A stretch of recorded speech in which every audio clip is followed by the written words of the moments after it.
Hello everybody, SlimKirby here. Welcome to Minigame Stadium. After I finish Minigame Stadium, I'm going to do one video, or maybe even two videos. I don't know how long it'll take, but a set of extra videos. It should only take one video though. But let's go ahead and get started on Minigame Stadium. Now, I said Minigame Stadium is actually a board, but it's actually a combination of three modes. Battle mode, trial mode, and duel mode. Battle mode is essentially just playing a bunch of random minigames until you win a set amount of minigames. Duel minigame is the same thing, but just with the 6 duel minigames of the game.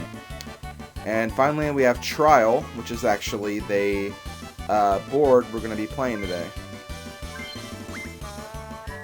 So yeah, we're going to be doing the trial map.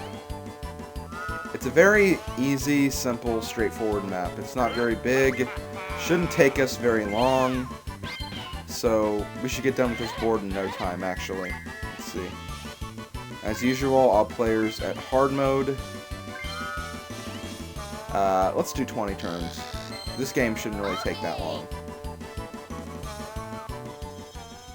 Now, for the trial map, it's just essentially a normal board.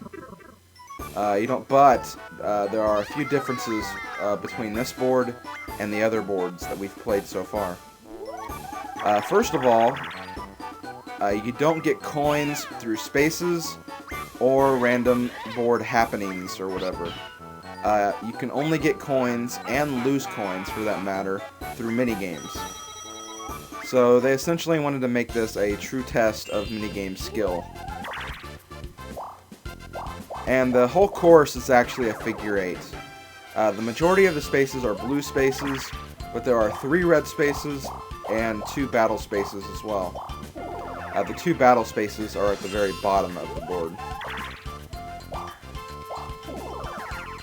Now, you're probably wondering, why haven't I edited the options for that I usually edit for each board? Well, there's actually something I want to show you guys that I haven't really shown yet. Okay, we're going to do Bobsled Run first. A new feature for Mario Party 2 allows you to actually practice the game before you can play it. For practice, you just play the whole minigame. It's a very helpful feature, especially if you're new to a certain minigame, so you can get used to the controls and just how to play the minigame. I'm glad they added that feature in Mario Party games. It made my domination a lot easier in future games.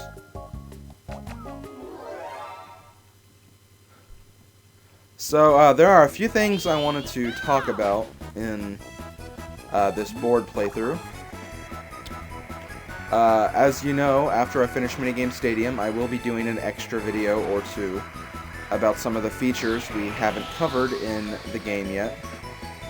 Mostly if we don't get to play all the minigames, or actually I know we won't play all the minigames since we have yet to play the dual minigame from Bowser Land. So there is going to be definitely a small extra video to cover that. And then there's also another special minigame that you can also play that you have to unlock through pretty much unlocking everything else. And I will show that as well in the extra videos. And then I'll also show you some other parts of Minigame Land, as well as the option room or whatever. Aw, damn it. My control stick Whoa! Whoa, whoa, whoa, man. Okay, they kind of just got revenge on me for what I did to them in Bowser Land, because that was essentially the same exact thing I did in Bowser Land. The same exact thing. Wow.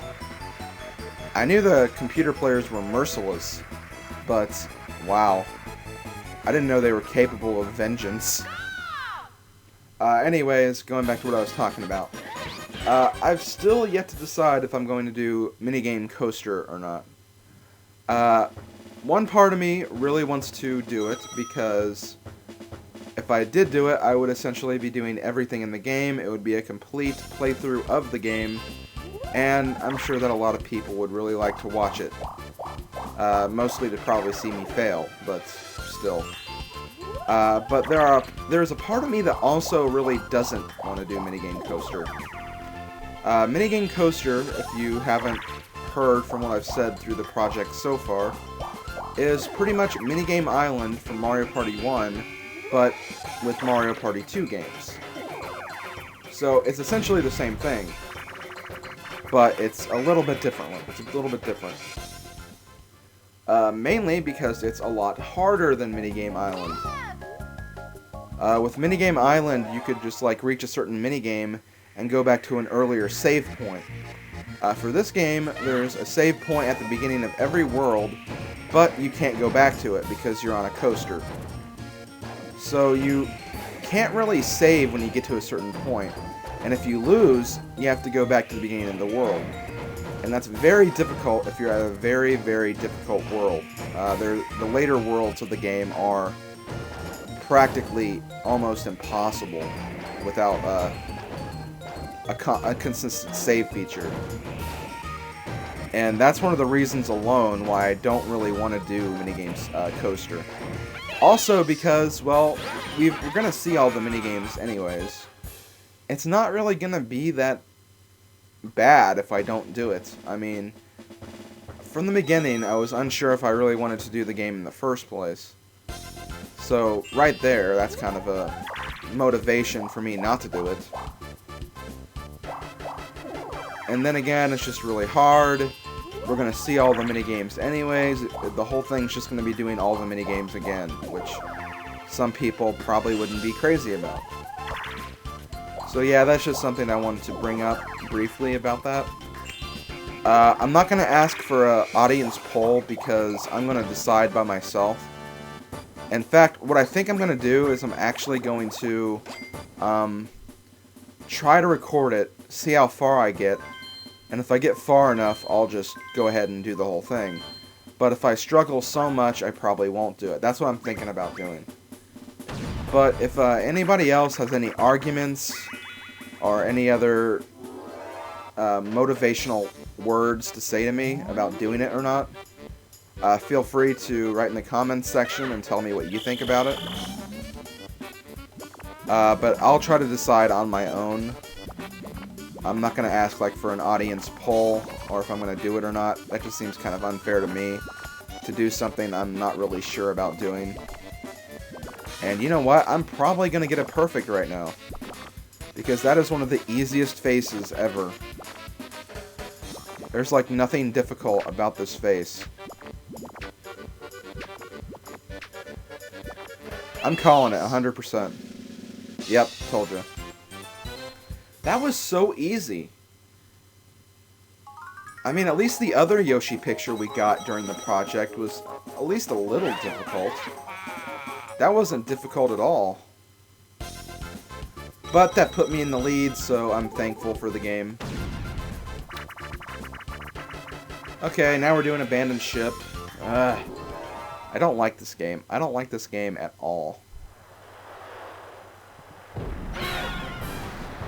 It's essentially Skateboard Scamper, but vertical.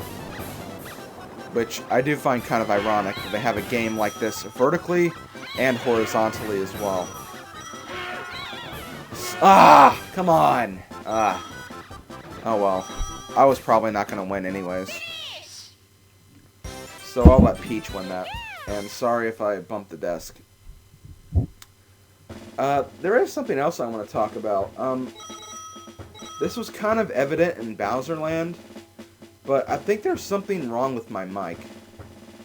Because in Bowser Land and in a few of my Link's Awakening videos, sometimes you can hear a little thumping. And it's coming from the mic volume input, so I know it's coming from that. But I don't know what it is and how it's like coming up on the recordings and stuff.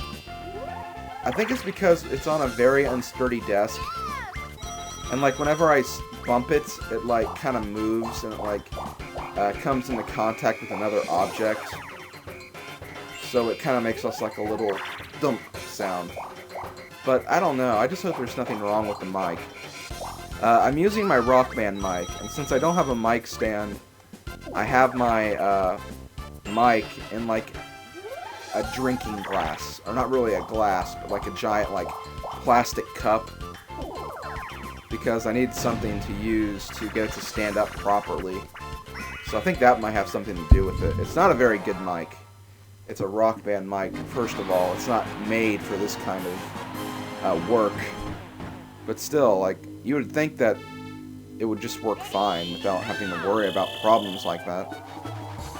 So yeah, I don't know. I'll try to research the problem. I don't think it's anything. I think it's just the fact that I'm doing it this way that it's making those sounds.